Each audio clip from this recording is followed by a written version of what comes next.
இந்த ஒரு டிசைன் கைக்கு எப்படி போடணும்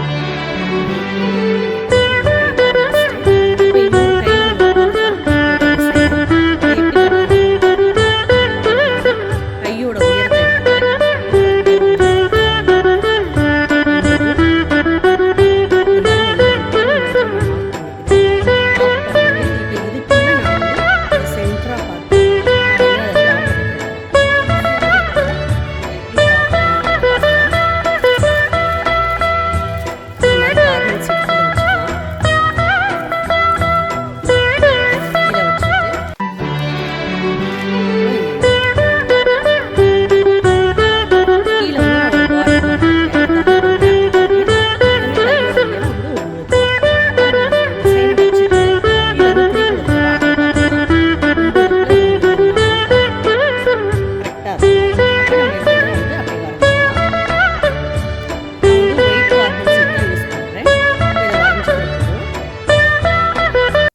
கரெக்டாக ரொம்ப சாய்வாக இல்லாமல் நேராக வச்சுக்கோங்க. வச்சுட்டு இப்போ இந்த படத்தை நம்ம வரைஞ்சிக்கலாம். நான் முதல்ல வந்து உள்பகுதியிலேருந்து ஆரம்பித்து வரைஞ்சிக்கிறேன்.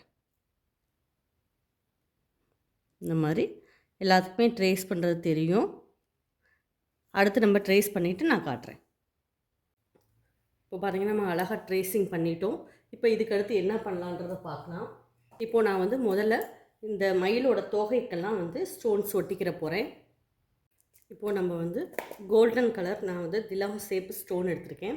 அதெல்லாம் இதில் நடுவில் வந்து நான் ஒட்டிக்கிற போகிறேன். முதல்ல வந்து கம் வச்சுக்கலாம். நம்ம இது வந்து கம் ஸ்டோன் தான் ஒட்டுறோம், ஸ்டிச்சிங் பண்ணுறதில்ல.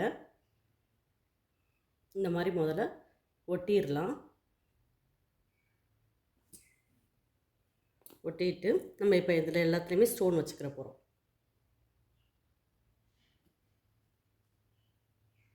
எப்போவுமே ஸ்டோன் வச்சுட்டு ஒரு 10 நிமிஷமாவது விட்டுருங்க. அப்போ தான் வந்து அது செட் ஆகும். உடனே நம்ம ஸ்டிச் பண்ண ஆரம்பிக்கக்கூடாது.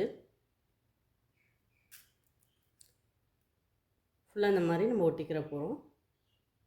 சிம்பிளாகவும் ஈஸியாகவும் இந்த ஒர்க் பண்ணுற மாதிரி இருக்கும். அதே நேரத்தில் ரொம்ப கிராண்டாகவும் இருக்கும்.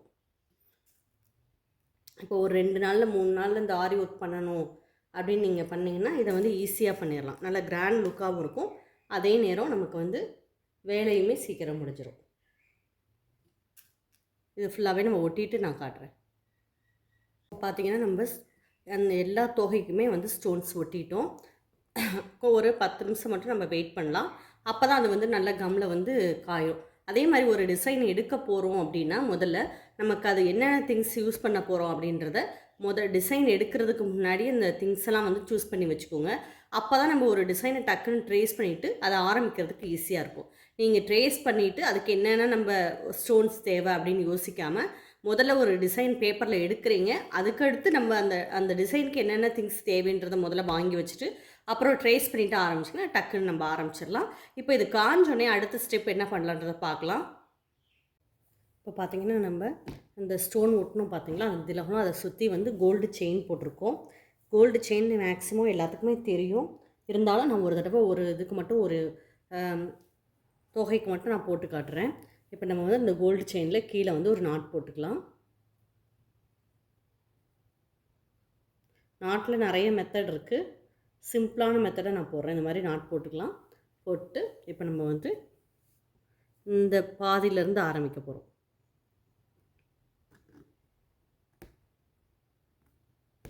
இந்த மாதிரி ஃபுல்லாக நம்ம செயின் தான் போடுறோம். சிங்கிள் செயின் தான் போடுறோம். செயின் மட்டும் கொஞ்சம் குட்டி குட்டியாக போட்டுக்கோங்க.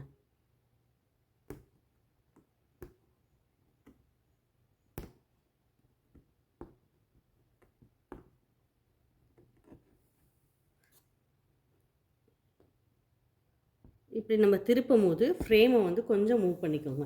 இப்படி மூவ் பண்ணிக்கிட்டிங்கன்னா உங்களுக்கு அந்த செயின் வந்து நீட்டாக வரும்.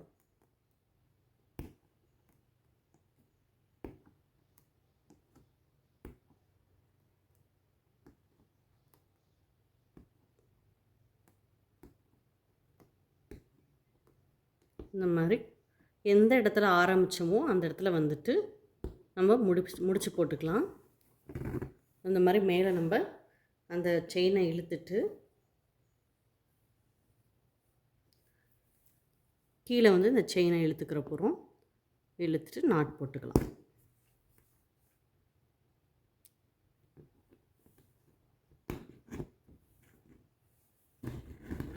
போட்டு நம்ம கீழே வந்து கட் பண்ணிடலாம்.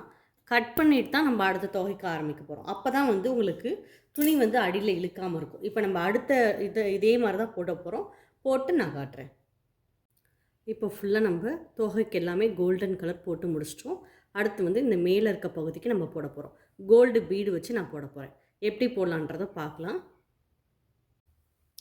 இப்போ வந்து பார்த்திங்கன்னா நம்ம கோல்டு அந்த பீடு வச்சு இந்த அவுட்லைன் கொடுத்துருக்கோம். முதல்ல இந்த இடத்துல கொடுத்துட்டு அதுக்கடுத்து இந்த மாங்காய் சேஃபுக்கு வரதுக்கு கொடுத்து இந்த இடத்துல நம்ம முடிச்சிட போகிறோம்.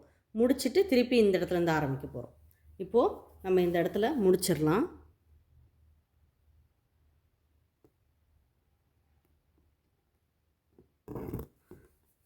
முடிச்சுட்டு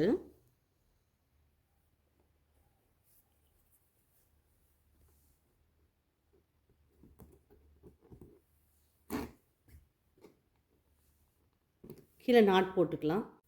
இப்போ இந்த மாதிரி நாட் போட்டோம். நாட் போட்டு இப்போ நம்ம திருப்பி வந்து எந்த இடத்துலேருந்து ஆரம்பிக்க போகிறோம்னா இங்கேருந்து ஆரம்பிக்க போகிறோம். இல்லாட்டி இந்த இடத்துலேருந்து நமக்கு எப்படி கைக்கு வசதியாக இருக்கோ அந்த மாதிரி ஆரம்பிச்சுக்கலாம். இப்போ நம்ம எப்படி போடலான்றதை பார்க்கலாம்.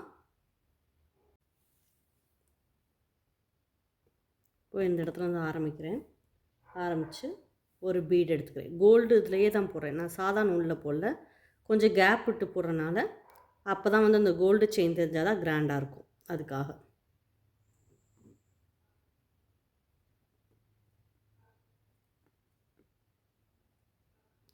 இந்த மாதிரி முதல்ல நீங்கள் இப்போ தான் போட ஆரம்பிக்க போகிறீங்கன்னா ஒரு பீடாக எடுத்து போடுங்க. அப்போ நீட்டாக வரும்.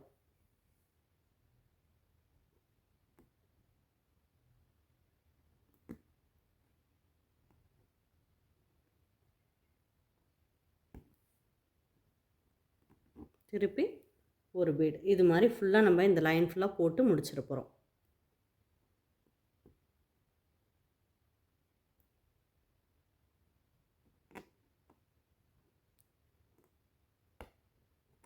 இது ஃபுல்லாக போட்டு நம்ம முடிச்சிடலாம். முடிச்சுட்டு நான் உங்களுக்கு என்ன பண்ணுறேன்றது காட்டுறேன். இப்போ பார்த்திங்கன்னா நம்ம செயின் போட்டுட்டோம். இந்த மயிலோட மேல் அந்த இது வரும் பார்த்திங்களா, ஒரு கொண்ட மாதிரி வரும், அதுக்கு நான் போட்டிருக்கேன். அதுக்கடுத்து நம்ம வாய்க்கு வந்து ஒரு ஸ்டோன் வச்சுக்கலாம். இப்போ இதுக்கு செயின் போட்டேன். உள்ளே வந்து நம்ம மிஷின் எம்ப்ராய்டரி சில்க் த்ரெட்டில் வந்து சில்க் த்ரெட்டில் வந்து நம்ம வந்து உள்ளே வந்து சாட்டின் மாதிரி கொடுத்துக்கிற போகிறோம். அதை எப்படி கொடுக்கலான்றதை பார்க்கலாம். இப்போ வந்து பார்டருக்கு இந்த மாதிரி நான் வந்து ஒரு ஒயிட் பீடும் ஒரு கோல்டன் பீடும் கொடுத்துருக்கேன். முதல்ல வந்து ஒரு கோல்டன் பீடு எடுத்துக்கலாம். அதுக்கடுத்து ஒயிட் பீடு எடுத்துக்கலாம். இந்த மாதிரி எடுத்துகிட்டு நம்ம சாதா மிஷின் நூல் வச்சு தான் நான் போடுறேன். திருப்பி ஒரு பேக் ஸ்டிச் போடுறோம். திருப்பி ஒரு ஸ்டிச் போடுறோம். இந்த செயின் வந்து நான் ஒட்டிட்டு தச்சிட்டேன். நான் அதே மாதிரி திருப்பி ஒரு கோல்டு ஒரு ஒயிட் பீடு எடுத்து